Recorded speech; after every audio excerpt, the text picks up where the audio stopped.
Hello students, આજના આપણે seeds સબ્જેક્ટના સેશનની અંદર unit number 5 that is enterprise and risk management એનો જે સબ ટોપિક છે મેથડ્સ ઓફ રિસ્ક મેનેજમેન્ટ એની જે ત્રીજી મેથડ છે દેટ ઇઝ સિમ્યુલેશન મેથડ તેની વિશે ડિસ્કશન કરીશું. So the main limitation of the above two methods sensitivity method is that it considers the impact of a single or multiple independent variable. For example, the increase in the sales on only a single dependable variable, that is profit. But in reality, there could be multiple effects on the dependable variable. So અહીં એવું કહેવા માગે છે કે આગળની જે method છે જેનું નામ છે સેન્સિટિવિટી એનાલિસિસ, રાઈટ, જે આપણે લાસ્ટ સેશનની અંદર આ ટોપિક વિશે ડિસ્કશન કરેલું. એની અંદર આપણે જોયું કે અલગ અલગ ઇન્ડિપેન્ડન્ટ વેરિયેબલ્સ છે, જેમ કે સેલ્સનું ઇન્ક્રીઝ થાય એ પ્રમાણે પ્રોફિટમાં ઇન્ક્રીઝ થશે, રાઈટ, માર્કેટ શેરનું ઇન્ક્રીઝ થાય એ પ્રમાણે પ્રોફિટમાં ઇન્ક્રીઝ થશે, ડિમાન્ડનો ગ્રોથ થાય એ પ્રમાણે પ્રોફિટમાં ઇન્ક્રીઝ થતો તો ડિક્રીઝ થશે. તો એ જે છે ઇન્ડિપેન્ડન્ટ વેરિયેબલ કોઈ એક કન્સિડર કરશે અને એની સાથે જે ડિપેન્ડેબલ વેરિયેબલ છે પ્રોફિટ એનું જે રિલેશન છે એ બતાવવામાં આવશે. પણ અહીંયા એવું કહેવામાં આવ્યું છે કે એ જે છે એ એની લિમિટેશન છે, કારણ કે કોઈ એક કન્ડિશનમાં ફક્ત એક જ ઇન્ડિપેન્ડેબલ વેરિયેબલ સાથે ડિપેન્ડન્ટ વેરિયેબલ એટલે કે પ્રોફિટનું રિલેશન છે એ બતાવવામાં આવ્યું છે. But in reality there could be a multiple effects on the dependent variable. એટલે કે પ્રોફિટ ઉપર જે ડિપેન્ડન્ટ વેરિયેબલ છે તેની ઉપર એક કરતાં વધારે વેરિયેબલનો એકી સાથે પ્રભાવ પડતો હોય છે, એટલે કે એકી સાથે તેની અસર થતી હોય છે.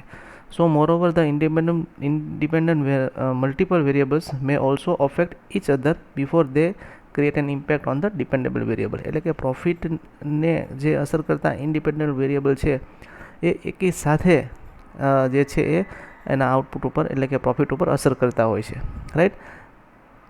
So as we have noted above that the profit of the company is dependent on the sales volume.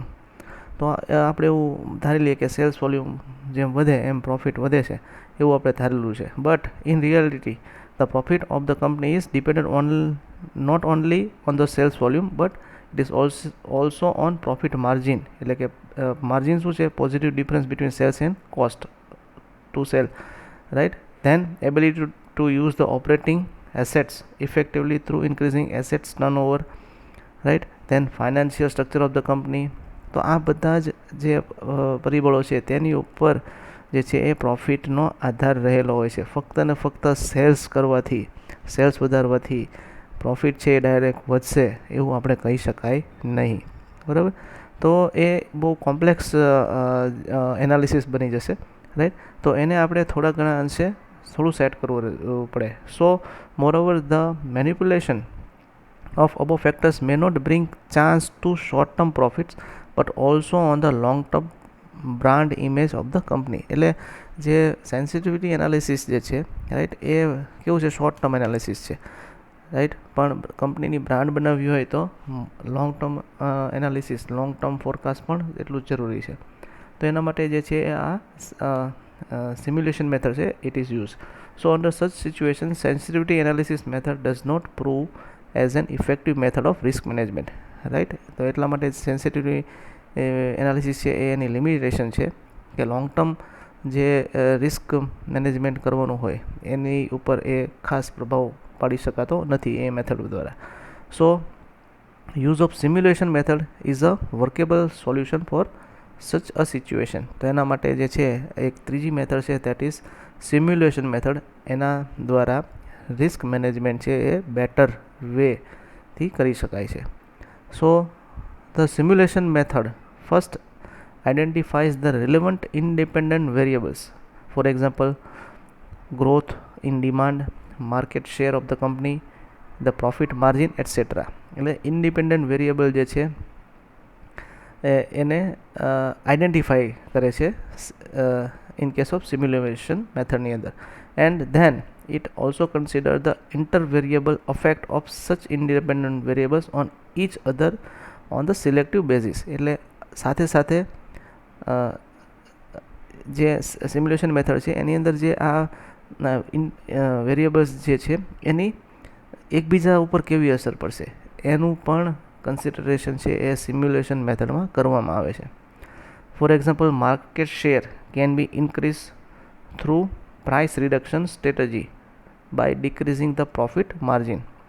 So ultimately, various limited alternative solutions are developed in terms of quantitative as well as qualitative consideration. એટલે બંને consideration છે એ કરવાના છે, quality સાથેના સાથે અને quantity સાથેના. સો mathematical formulation પણ છે અને સાથે સાથે એનાલિસિસ પણ છે. So for our given illustration, a simulation model with following 4 types of alternative combinations can be developed for measuring their combined effect on the total profit, or we can say rate of return on investment, ROI.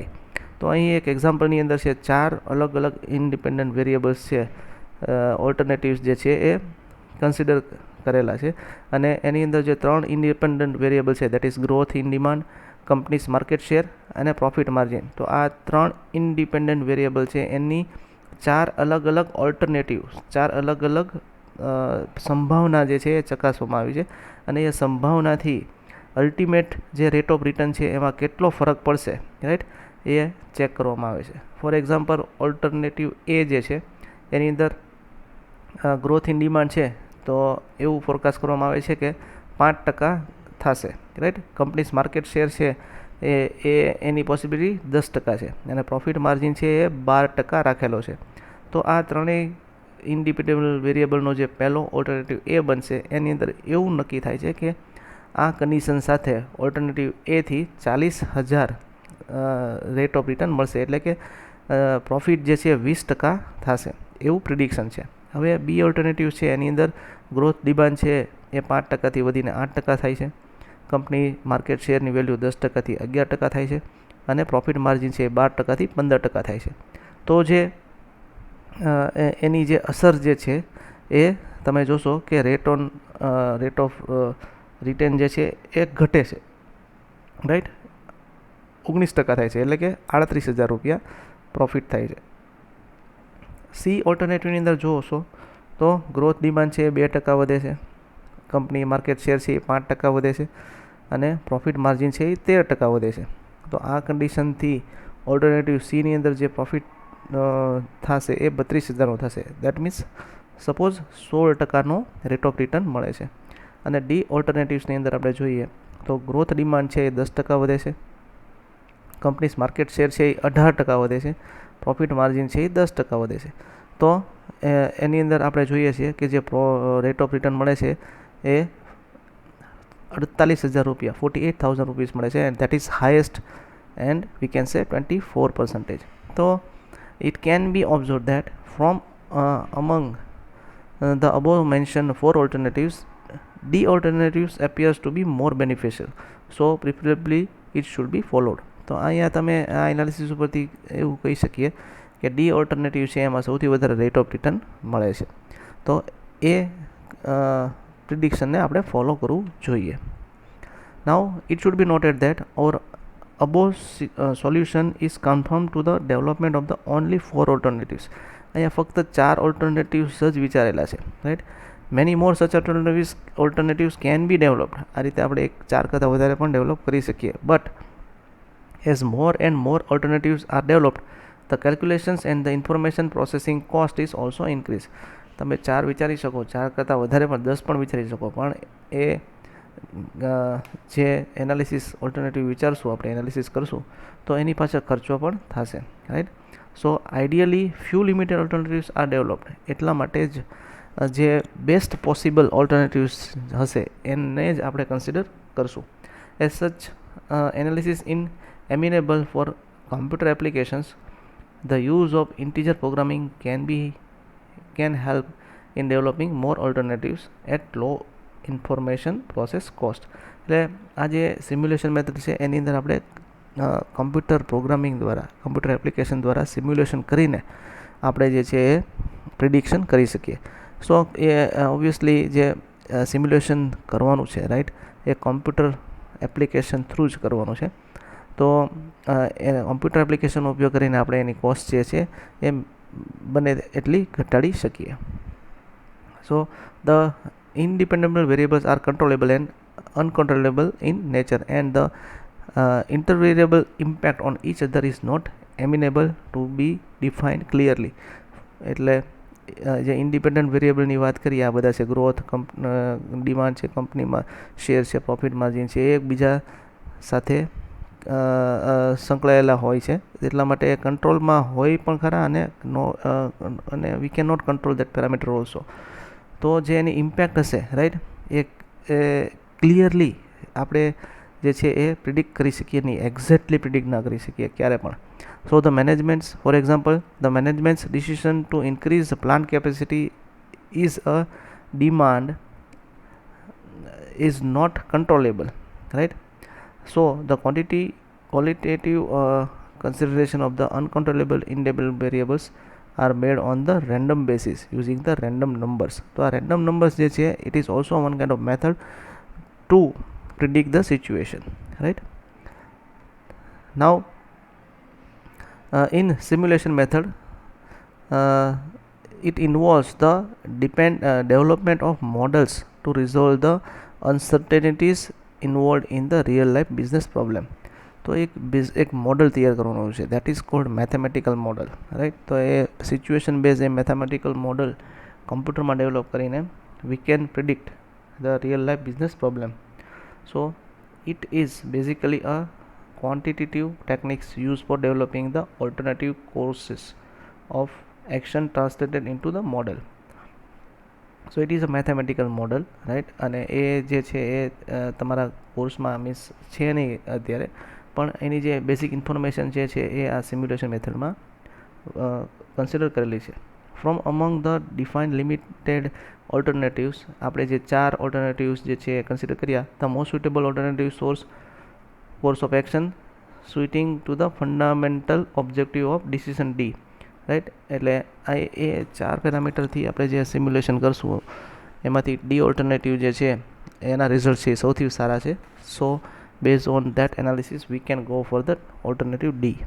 So this method is used especially for the conditions of uncertainties where the mathematical formulation of the problem is not possible. તો આ જે method જે છે એને mathematical modelling જે છે, mathematical model એને સાથે સંકળાયેલી મેથડ છે, અને એવી અનિશ્ચિતતાઓ જે છે એ કન્સિડર કરવામાં આવે છે કે જેનું મેથેમેટિકલ મોડલિંગ પોસિબલ છે.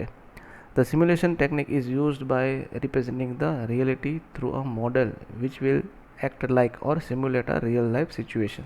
તો આ રીતે મેથેમેટિકલ મોડલિંગ બનાવીને પ્રોબ્લેમનું મેથેમેટિકલ સોલ્યુશન મેળવીને આપણે જે રિસ્ક જે છે એને મેનેજ કરી શકીએ. હવે આપણે આ મેથડની એડવાન્ટેજ અને લિમિટેશન જોઈએ. સો આપણે ફાયદા જોઈએ તો સિમ્યુલેશન મેથડના ફાયદા આ 2 આપેલા છે.